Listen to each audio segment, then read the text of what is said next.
The human spirit is fundamentally motivated by solving problems and doing meaningful things.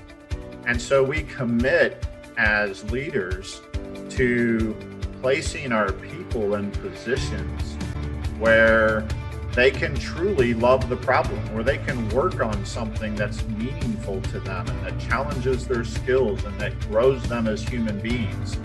And that if they've been in a position for too long that's not doing that for them, that they can raise their hands and say, this no longer challenges me. I can't love the problem here. And we can't necessarily wave the wand or snap our fingers and create something new for them. But we can look them in the eyes and say, if you trust us and you give us a couple of months, we're going to find something where you can. And we follow through on that. And by and large, we've been successful on providing opportunities for our people where they can really exercise their skill sets. Welcome to Grow Think Tank. This is the one and only place where you will get insight from the founders and the CEOs of the fastest growing privately held companies. I am the host. My name is Gene Hammett. I help leaders and their teams navigate the defining moments of their growth. Are you ready to grow? How important is culture to attracting top talent? Well, it's a big question for you to think about as a leader because you probably are focused on the strategy, the timing, the cash flow, the financials, the metrics. There's a lot of things to focus on, but you also know that the people of the organization are the heart and soul of what you're trying to create. And the elements of culture are really important. So today we're going to talk about creating a culture that attracts top talent. Top talent wants to get a sense of growth. They want to solve interesting problems. They want to do meaningful work. You probably know these things. But today in the interview, we're going to go a little bit further. We have the founder and president of Uncomn. His name is Jason Carter. Jason shares with us what does it take to be the leader that creates a place where people are willing to make decisions and have a company that runs almost without him. Now, he's still there. He's still in the day-to-day, but he's able to focus on the most important elements in his business. A lot of the people I hear talking about leadership and talking about their businesses would really love to have the kind of experience at work the way Jason talks about today in this interview. Today, we're going to talk about creating culture that attracts top talent. Before we get there, make sure you've gotten the training on leadership and about creating a team of A players. That training is at genehammett.com/training. You will get the 3 mistakes that many companies are making and leaders are making and how to fix them. You will see examples of how you can move forward as a leader. What's holding you back? What are some of the things you have to unlearn? Inside that training, it will help you be a stronger, more visionary leader for your team. Just go to genehammett.com/training. Now here's the interview with Jason. Jason, how are you? I'm well. How are you doing, Gene? Fantastic. Excited to have you on the podcast to talk about leadership and specifically culture today. You are the founder of Uncomn, fast growth company. Tell us a little bit about Uncomn. So Uncommon is going on 10 years old. I founded it myself as a one-man consultancy in 2010 after a 20-year career in the United States Navy. So I was a nuclear submarine driver turned information professional, sailed all the way around the world back to hometown USA, St. Louis, Missouri, which is about 20 miles from Scott Air Force Base. So I finished my career at Scott, spent 3 years there, retired from the Navy 2009, went to work for a defense contractor and learned how to do business with the government. And after about 18 months of that, decided I could do that myself and founded what was then Aegis Strategies. We rebranded a couple of years ago to Uncommon. So we've grown from that one-man company to just under 200 today. Well, we're going to talk about that growth. One of the things that you had said to me and my team looking at your company and really trying to understand what moves the needle was your people and the culture specifically. We all know culture is important. Tell us something about culture that maybe we don't know. Yeah, I would say culture is important because there always is one. And if you're not deliberate about creating a culture and fostering it and nurturing it, it's going to create itself in some respects. It's the shared values and beliefs of the people. It's the way we do business around here. And if you're not deliberate about creating that yourself and shaping it and guiding it, you're going to end up with something that is shaped for you. Well, what happens when that is shaped for you? Because I know early in the business, it's hard to pay attention to people. There's probably some moments that you went through that you didn't have that attention to culture that you do today. Yeah, there's a great example, Gene, of when we were a 7-person company. 4 of us were on a single contract, 1 on another, 1 in the back office, and we had just hired 1 to start a contract that ended up being delayed for a few months. And we got a no-notice dismissal off the largest contract. Suddenly, I had 6 of my 7 employees on the bench, only 1 of them earning revenue. And it was a crisis. So we almost shut the doors. And instead of shutting the doors, we decided to not only double down, but to keep all of our people, keep paying them, and to come out the other end stronger. And that was kind of a formative shaping moment for us, where we realized that if we stuck true to what we believed in, that we could create the kinds of stories that would foster loyalty. The people that I paid when we weren't getting paid as a company never forgot that. And it became a part of our story. Well, I'm glad you shared that with us today. There's always moments where we have to be courageous and make those decisions as leaders. They're uncomfortable. I'm sure you went through your bouts about, is this the right thing to do long term? When you think about it today and look back, how did you grow as a leader through that? I grew in the sense that we used that as a learning experience for the company. We used that story and others like it as part of our instantiation of our values that we did later. And now as I look back, I realize when that's a part of our story and we say that's how we make decisions, now I have to hold myself accountable to that. And now I know that I'm being judged by the kinds of decisions I make as a leader based on whether they're consistent with what we call our founding stories, our shared stories, and our culture that defines them. Hold on for a second. Jason's been talking about the story for a few minutes. What is the key elements that really needs to be shared to allow your people to see what kind of organization you are, what you stand for? What story needs to be shared with your organization, your strategic partners, your potential investors? There's probably some of the same overlapping elements that allow you to create that story. When you think about story, I want to make sure that you understand that you should be the one sharing the story. And you should share it in a way that others are proud to share it. Make it emotional. Make it really show who you are. Tell the ugly of your story so that people understand what you've overcome to be where you are. I share my story with the people I talked about on this podcast before we talk on the mic. My story is dark. My story is not very flattering. Story because I know that people need to connect with those emotional elements. And I want to show where I've come from to where I've come to.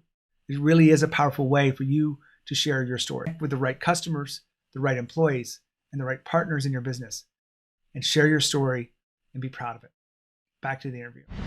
The story aspect, I think a lot of people don't understand that every company has these stories. And I think a lot of people are afraid to tell them. You don't spark me as someone who is afraid to tell that story and maybe even tell about the doubt that you felt around that journey. Is that fair to say? Well, I mentioned earlier, Gene, that I'm a sailor, and every sailor loves to tell sea stories. Mine have the benefit of being at least partially true, as I tell them. Like any good fish story or any good sea story. One of my business partners, Jim, when he introduces me as the chief storyteller of the organization. now I've surrounded myself with really smart, great people, and this company can kind of run itself without me with my hands on the steering wheel every day. And so in many respects, my job is to be out there engaging the community and telling the stories. And no, I'm not afraid to do that. Well, I want to switch gears a little bit here because we're talking about people, but you just mentioned something that's allowed you to get to a place that a lot of people want to. Your company runs itself. Would you say that it's fairly self-managed at this point? I would say yes. In many respects, it is, Gene. We've created a culture deliberately around our values. I specifically do not call our values core values. I call them boundary values. And the reason I call them boundary values is when we set about articulating them, I didn't want motherhood and apple pie values like I had in the United States Navy: honor, courage, commitment. The Air Force's values were integrity first, service before self, and excellence in all we do. You could have swapped those between the two organizations and no one would ever know the difference. I wanted something that was unique to us, that was prescriptive, that described the boundaries of acceptable behavior in the organization, and described the way that the leaders in the organization actually make decisions. And in so doing, our motto is, if you're within those boundaries, go be awesome. And so I think we've fostered a culture where people know how we make decisions. My leaders know how we make decisions. Our second level of leaders know how we make decisions. And hopefully out to the edges of the organization, people can feel confident that this is what this company would do.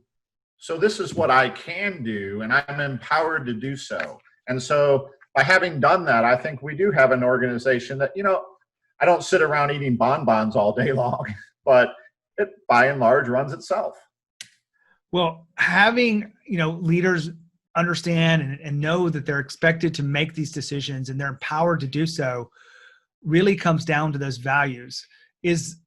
I know you don't have a favorite value, but what's one value you could walk us through and how you ensure that you live it day in, day out?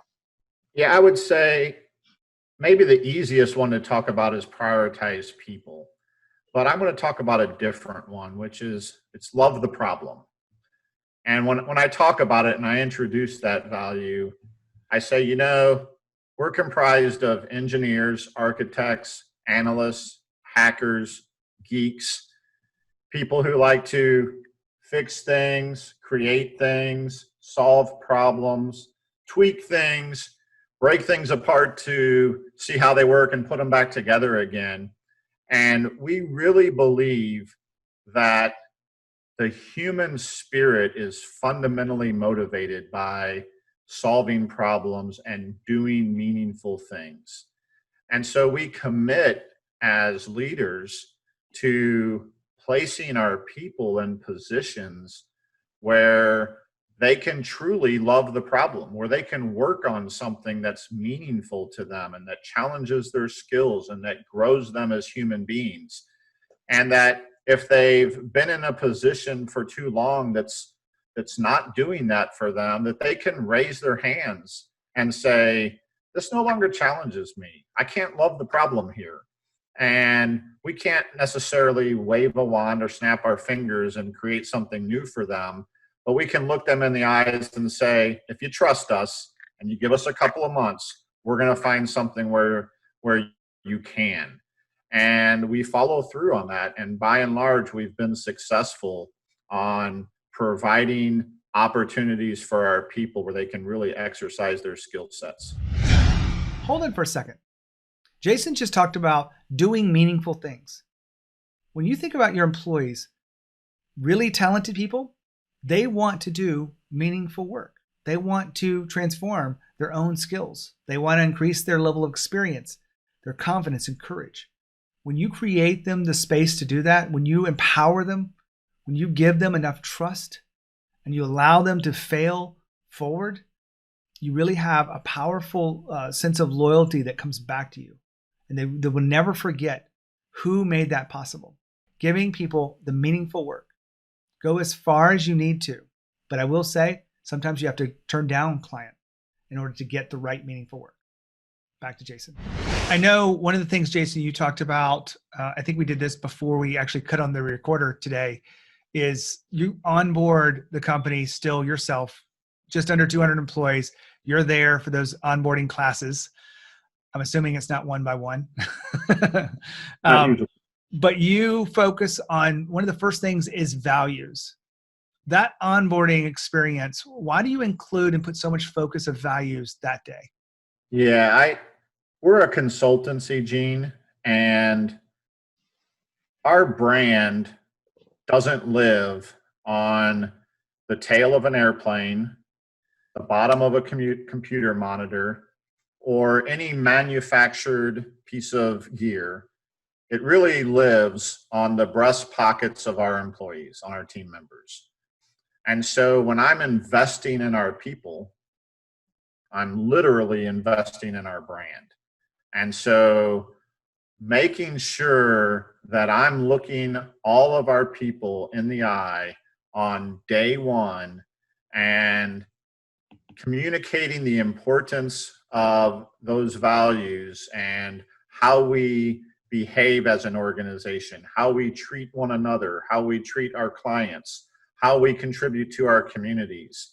I want people who are carrying that message forward and who are embodying that all day long, because it's the secret to our company's success. To make sure you hit the thumbs up if you like this content, subscribe so you don't miss an episode, and also hit the notification bell. You'll be notified when the next episode drops. Do it now.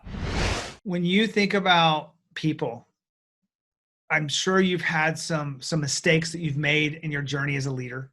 We're not all infallible. What is one of those mistakes that you would say caused you to really question your own perspective as a leader and caused you to shift into a higher level?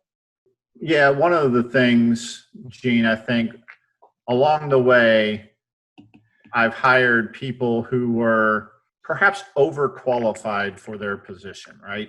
I love to have really, really smart people in the organization who can do really, really interesting things. But I can only do so at the rate that I can provide meaningful work for them.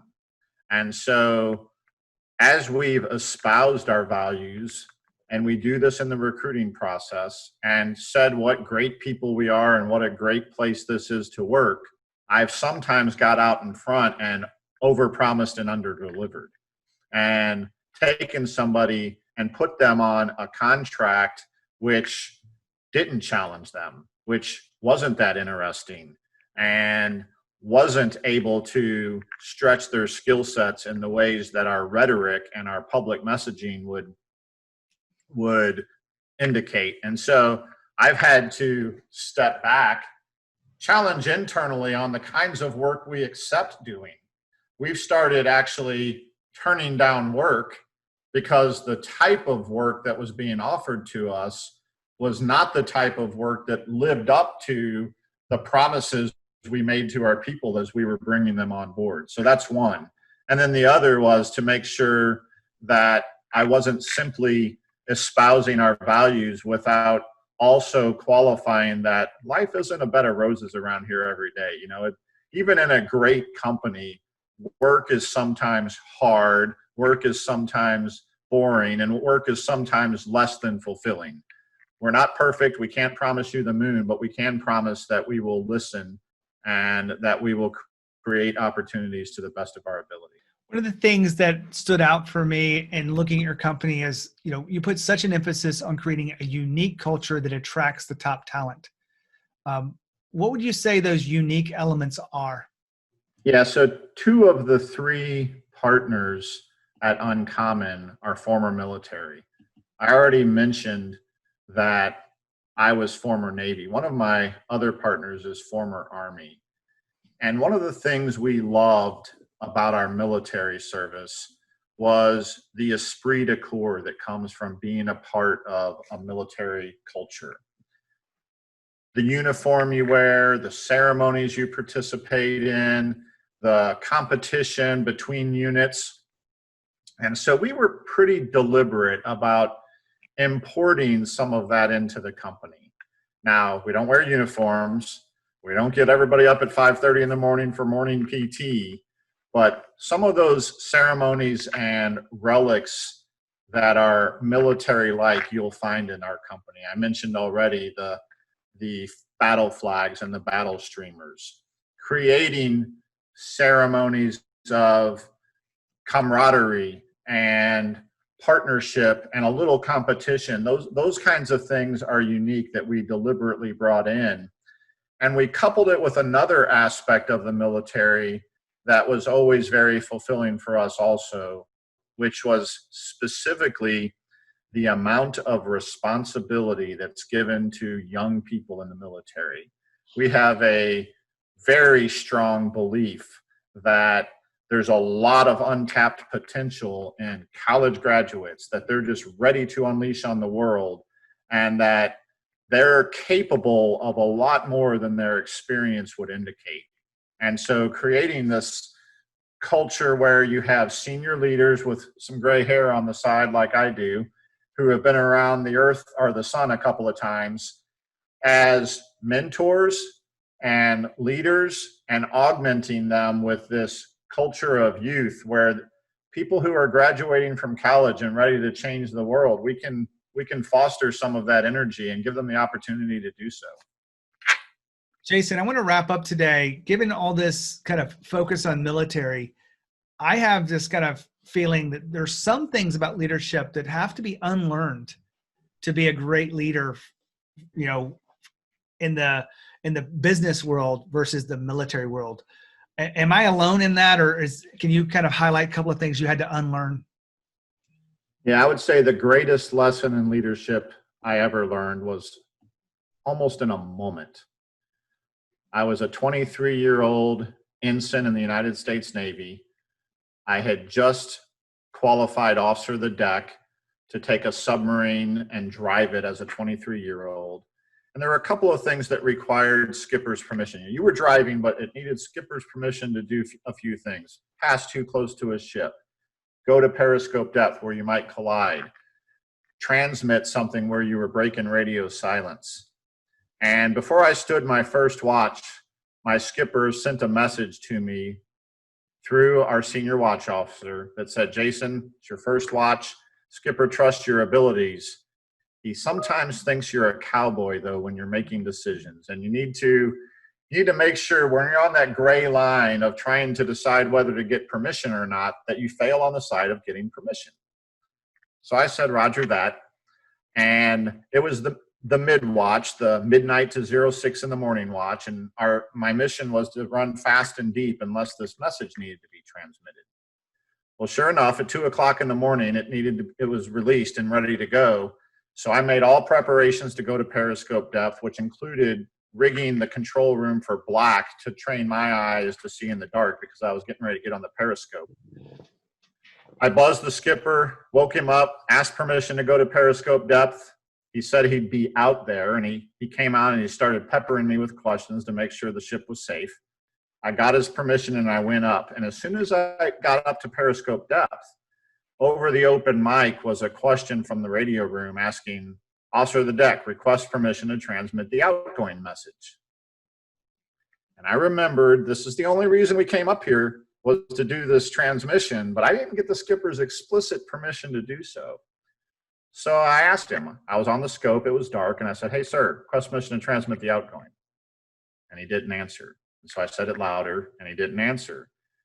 After a third time, I asked around the control room, "Hey, Dive, is the skipper up there?" "No, I think he's over by the nav watch." So I asked a few, and finally they said, "No, I think he went back to the rack, back to bed." So I took my best judgment as an officer and made the judgment that this is the only reason he gave me permission to come to periscope depth was to transmit this outgoing, and I gave permission. "Radio con, transmit the outgoing."